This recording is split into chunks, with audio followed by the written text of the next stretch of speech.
My doorbell app tagged a familiar face, Mom at 17 a.m., and Mom has been dead for 6 years. The notification woke me with the exact chime she set when she stayed with me after her first surgery, a sound I hadn't heard since I deleted the routine, which I remember because I swore I'd never need it again. I live in a one-bedroom above the barber shop on 3rd and Maple Long Hall.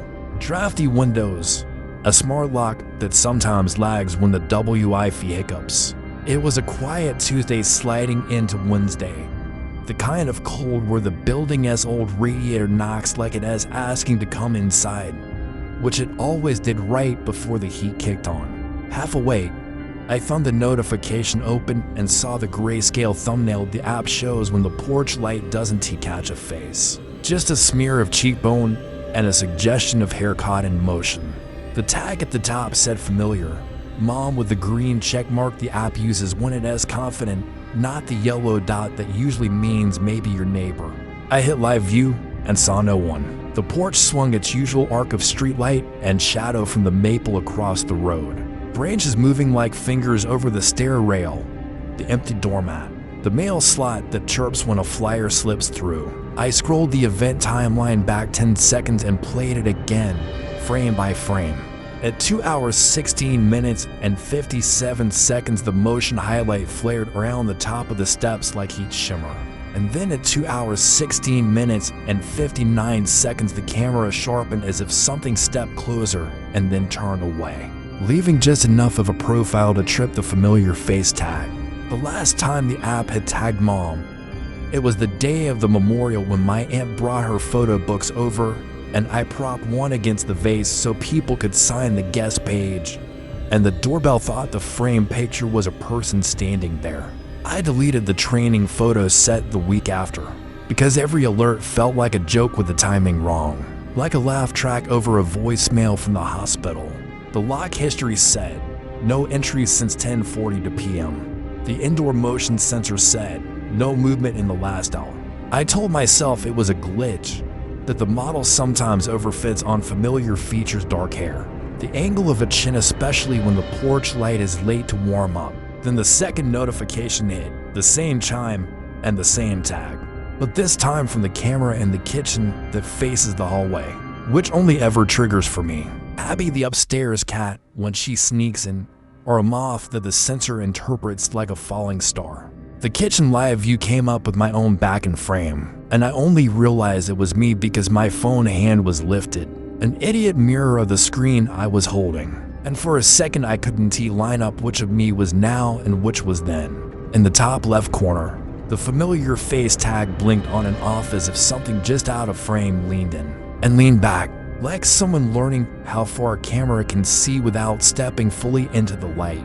I said Mom, not to the room, but to the quiet that sits on top of a room when the fridge stops humming. And then the radiator knocked again, 3 times. To slow to be heat and to close together to be the pipe cooling. There is a trick where knocking lines up with the house settling, because the human brain wants pattern. I told myself that, the way I tell myself I am not superstitious every time. I hit the elevator button an extra time and pretend that helps. The third alert didn't use the familiar tag. It just said person detected, hallway, and the screenshot showed the narrow slice of wall where my mother's clock hangs. The one Dad rewired to run silent after she passed because the ticking made him say it felt like the house was counting seconds wrong. The clock had stopped at 2:18. On the video, the second hand twitched, then dragged forward 1 notch and stuck again like the motor had decided to breathe on the minute, and then hold its breath. I called Mr. Chen from the shop downstairs and apologized for the hour and asked him to stand on the sidewalk and wave if he saw anyone on the steps. And he said hold on while he got his coat, and he must have put the phone in his pocket because the mic filled with the sound of denim chest and the old bell on his shop door.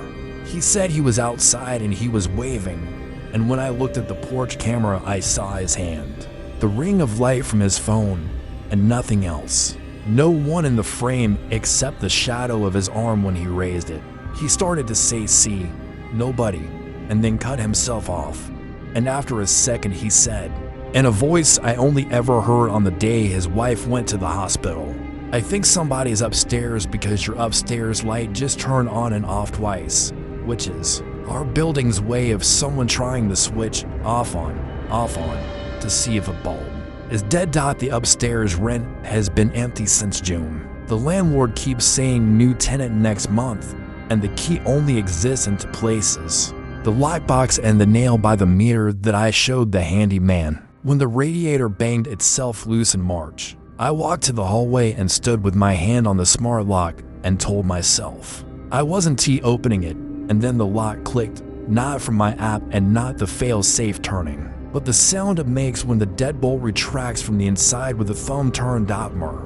Chin said he was coming up and to stay on the line, and the steps made their old complaint, 5th stair a little lower than the rest, the one that groans like it remembers when the building was something else. The hallway light came on and then off again, which has always been a lose switch. And Mr. Chin said hello, like a question, and I answered around the door with the kind of voice that makes everything sound like a lie. He said no one came down, and the porch camera confirmed no one left, and the kitchen camera rolled long exposure of my back breathing. I told myself do one normal thing, do a thing that makes sense. So I pulled up the familiar faces settings, expecting to find Mom's training photo still somehow there. A folder I'd forgotten or a duplicate cache from the old phone. The list was blank, no faces, no categories, no recent tags, just the placeholder that says start building your familiar gallery, which I remember hitting with a long press to delete the last time, because it felt like staging a goodbye and then walking out before the person answers. The kitchen camera pinged again, not a person this time, but a sound alert, which it only does for glass breaking or voice. When the audio played back, it was my mother's nickname for me, the one she only ever used when I couldn't sleep, set to soft for the mic to cleanly capture. Wrapped in the scrape of the radiator and the hum of the fridge, smudged by the app. S normalization into a syllable that could be a name if the listener wanted it to be. Mr. Chin said he heard something too, but not words. More like the house moved and the air had to catch up. And then he told me to open the door because he didn't want to stand in the hallway anymore.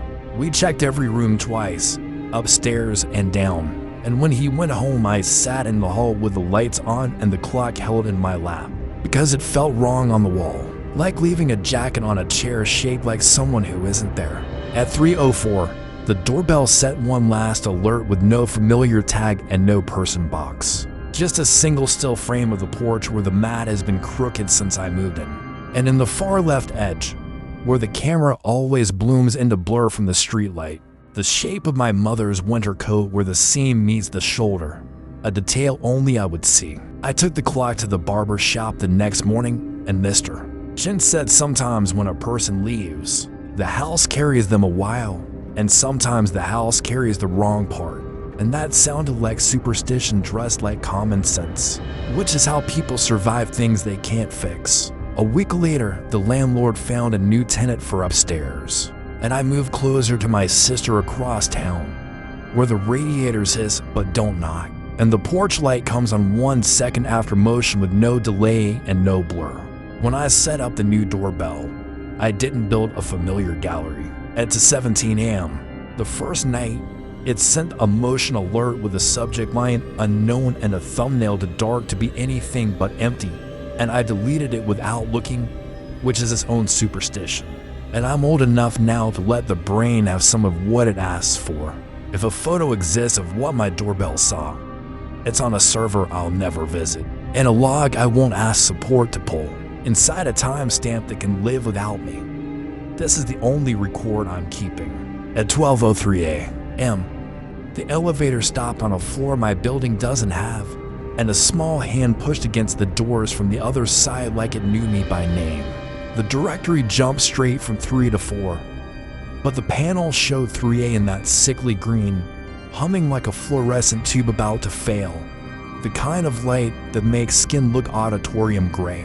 Our night shift packet is rules type, laminated, zip tied to the service cart that everyone jokes about until the building remembers why we have them.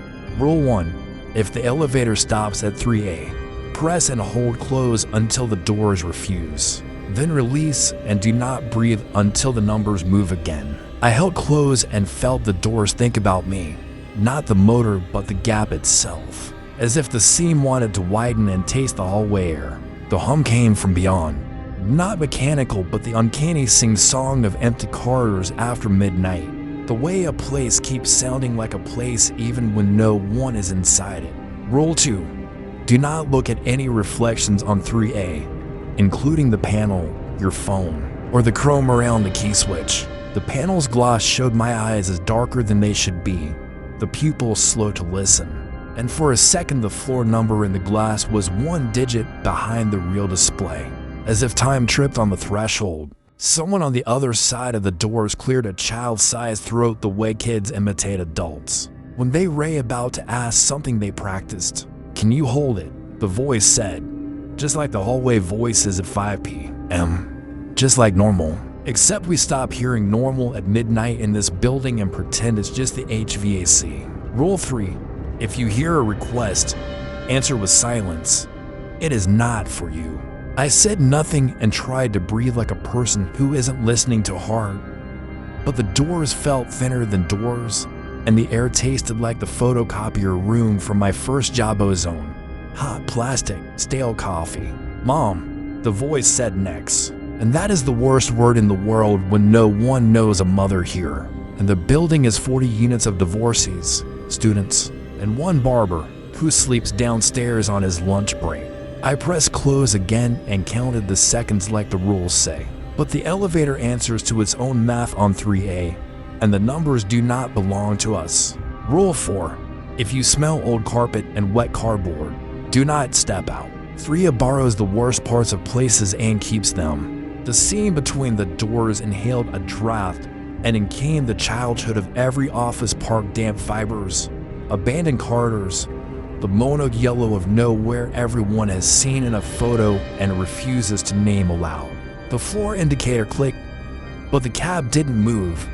A pretend tick like a clock with a dead battery stage to comfort no one. And the chrome around the key switch, the reflection of the gap widened a half-inch farther than the real doors. And a sleeve appeared where no sleeve existed. The cuff frayed in a way I recognized and wished I didn't. Rule 5. If a familiar detail appears, inventory what you taught the building by accident. Photos left on desks, coats hung in sightlines, phrases said in events. I'd been on this shift for 3 months, long enough to hum at the cameras so they picked me as known face, long enough to leave my scarf over the service chair, and apologize to the ghost of facilities for crumbs. "Can you just hold it a second?" the voice said, patient and polite the way children are when they repeating a sentence and learning what it does to adults. I let the close button go and pressed it again, and the doors made a sound like regret and then tried to listen to me. Rule 6. If something asks for kindness, count to 5 and do nothing, because kindness has edges here. At 4, the seam pushed out from the center like the palms against it, and a narrow gap showed a hallway the color of printer paper that has been exposed to sun. Dull and brittle and wrong. The carpet beyond had that overclean pattern of hotels no one stays in anymore. The sort of triangles and mauves that hide stains from the past by convincing the eye to quit. A hand hung in the gap with the confidence of someone who has done this 100 times. Palm open, small. The crescent of a scar by the thumb you only get from a metal slide on a playground that forgot how to be safe. Rule 7. Do not take a hand you cannot keep holding.